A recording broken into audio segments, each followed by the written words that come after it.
y'all. Welcome to The Happier Attorney. My name is Brita Long, and I am the author and creator of The Happier Attorney. And this is a channel where we talk about creating the practice and life that works for you, that fits you, so that you can practice law and have a happy life, or choose not to, whatever.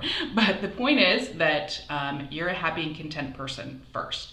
And this month, we are talking about really serious issues, and first and foremost being attorney suicide, because what we're doing isn't working, as evidenced by our colleagues killing themselves, along with other self-destructive behaviors, and how we can address that and talk to people who are actually in crisis. If you haven't watched the previous videos, I'm going to ask that you do so, because then you'll get up to speed on what we're talking about and why. I am not a mental health counselor, okay? I am talking to people in crisis as I would a friend, and of course the first thing that I'm going to say is get some professional help. Now.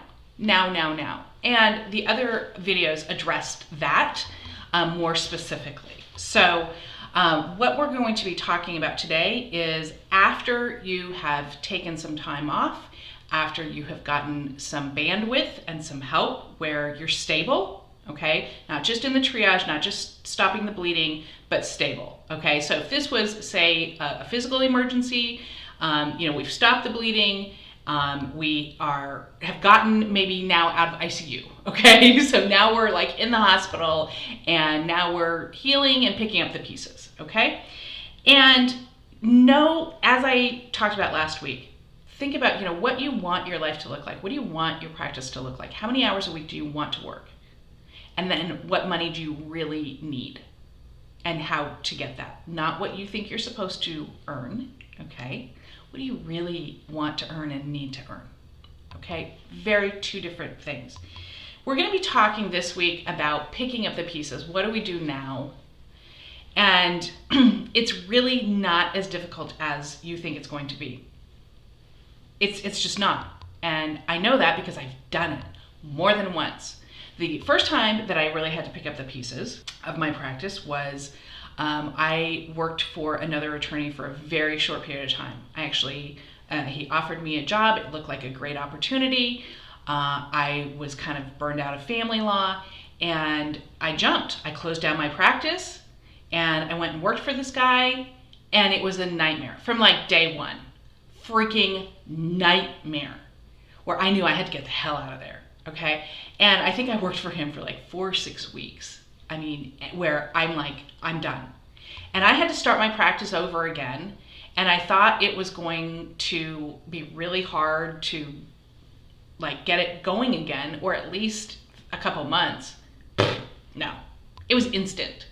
I mean, I had clients within days. Like, I got my old phone number back. This was even before website days, okay? It was like that. Called people, said, I'm back. Clients within the first week, okay?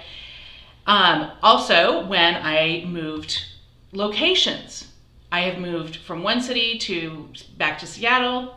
I still had old clients in the old city, but got new clients in Seattle within the first month. It's not that bad. Even when I moved from Seattle to Texas, and I knew 2 people in the state of Texas, okay?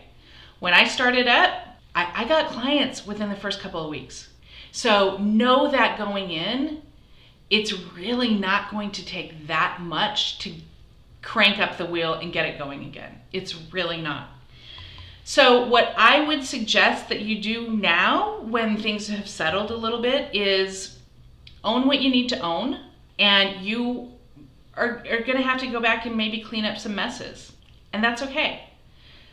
Maybe you need to apologize to some people if you had been dropping balls, or if your behavior had been out of line, and it's okay to apologize. It actually isn't a sign of weakness, it's a sign of strength. It takes a big person, much less a big attorney, to actually apologize to somebody. So I'm going to encourage you, if for no other reason, as part of this healing, to own what you need to own. You don't need to fall on a sword. You don't need to be a martyr about it. But if you were an ass, call up the opposing counsel and apologize. If you drop the ball, apologize. If you drop the ball with a client, apologize. And you know what? You might have to fix some things. You might have to, pay financially for some things and deal with your financial situation. Everything is fixable. I promise. It might take some time. It's going to be uncomfortable, and it's fixable. And you're going to get a heck of a lot more respect from people when you are honest. You don't have to give them the whole life story. You don't have to tell them, everything. You can say, I was in a real crisis and I needed to take some time off. The more honest you are and the more vulnerable you are, the more it actually shows strength. And you also don't know who you're going to help, who else is struggling out there, who's going to see your example and go, oh, they did it, they lived, they took some time off, they took care of themselves and they lived and they're okay. You have no idea who else you can help out there. And be very cognizant of not just going back to your old life, not going back to your old billable requirements and overworking and all of the things that got you here in the first place. This has to be a new change in life. And your ego might be talking to you, and it's hard. You might have lost a lot. As someone who has lost everything twice, once with a divorce and the economy collapsing, and once as a result of a really bad real estate purchase, as you can read in Tidy Up or Simplify, it's hard. It can be hard. You have to grieve that loss and move forward. But it's okay to say, wow, I lost a lot and that hurts. It's okay. You will get it back so much faster and better, and in a healthy way. It'll come so much faster than you thought. I promise. And remember, this too shall pass. You're in the messy middle of growth. You keep going. When you're in hell, keep on going to get out. It's the only way through. You can't cheat this step. You can't fast track it. You can't ignore it. The only way to get to the other side and being healthy is to get through this messy middle. Know that one foot in front of the other, and before you know it, you'll be in a good place, okay? And again, how do I know? I know. You can read all about it anytime you want. My life's an open book. So, especially this series, it is so important. Please like and share and subscribe so that other attorneys can see it.